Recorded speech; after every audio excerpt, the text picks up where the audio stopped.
மனிதனுடைய அடிப்படையான நோக்கம் என்ன, அவன் வாழ்க்கையில் என்ன, அவனுடைய உள்ளம், அவனுடைய உள்ளத்தில், அவனுடைய அனுபவத்தில் ஒரு ஆனந்தமான சூழ்நிலை வேணும். நான் வாழ்கிற சூழ்நிலையிலையும் ஒரு ஆனந்தமான சூழ்நிலை வேணுன்ற ஒரே ஒரு நோக்கம்தான்.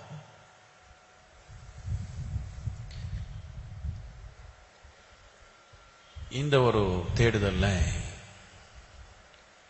அவனு படிப்பு பின்னாடி ஓடலாம், பணத்து பின்னாடி ஓடிக்கலாம், பதவி பின்னாடி ஓடிக்கலாம், எது நோக்கி ஓடி இருந்தாலும் சரி, பொழுதுபோக்கு தேடி இருந்தாலும் சரி, கடவுள் தேடி இருந்தாலும் சரி, சொர்க்கத்துக்கு போகணும்னு ஆசை இருந்தாலும் சரி, அடிப்படையா ஆனந்தம் தேடிதானே மனிதன் போயிருக்கிறான்.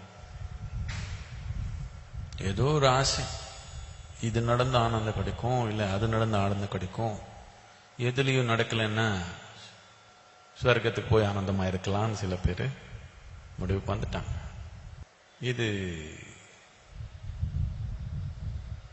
நம்ம அனுபவத்துக்கு அடிப்படை நமக்குள்ள இருந்தாலே நாம் உலகம் எல்லாமே சரிப்படுத்திட்டு அதுக்கப்புறம் ஆனந்தமா இருக்கலான்னு ஒரு முடிவுக்கு வந்து உட்கார்ந்துருக்கிறது. நான் ஆனந்தமா இருக்கணும்னா 100 கண்டிஷன் இருக்குது. இந்த கண்டிஷன் எல்லாமே பூரைச்சாதான் நான் ஆனந்தமா இருக்க போறேன் அந்த முடிவு எடுத்துட்டாங்க மக்கள். அந்த கண்டிஷன் யாரும் பூரைக்கிறதுக்கு தயாரா இல்லை. நீங்க நினைச்ச மாதிரி யாருனாலும் ஒரு மனிதன் நடக்கிறாங்களா உங்க வாழ்க்கையில? 100% யாருனாலும் ஒருத்தர் நடக்கிறாங்களா?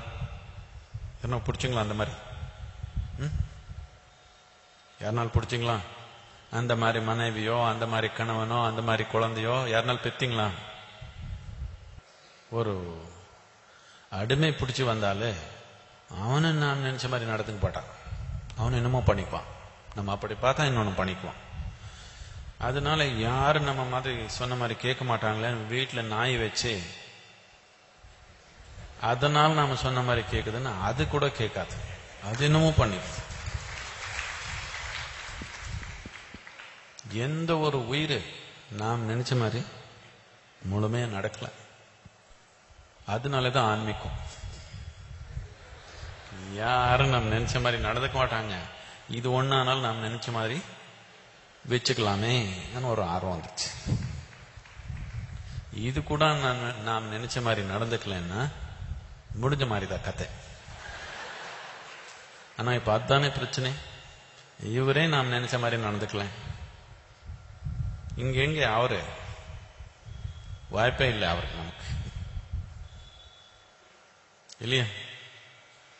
இவரே நம்ம நினைச்ச மாதிரி கேட்கலன்னா அவர் கேட்க போறாங்களா? நம்ம இவர் நாம் நினைச்ச மாதிரி நடந்தா அவர் கூட ஒரு அளவுக்கு நாம் நினைச்ச மாதிரி வச்சுக்கல. ஒரு அளவுக்கு அவர் 100% நாம் நினைச்ச மாதிரி எப்பவுமே நடக்க மாட்டாங்க.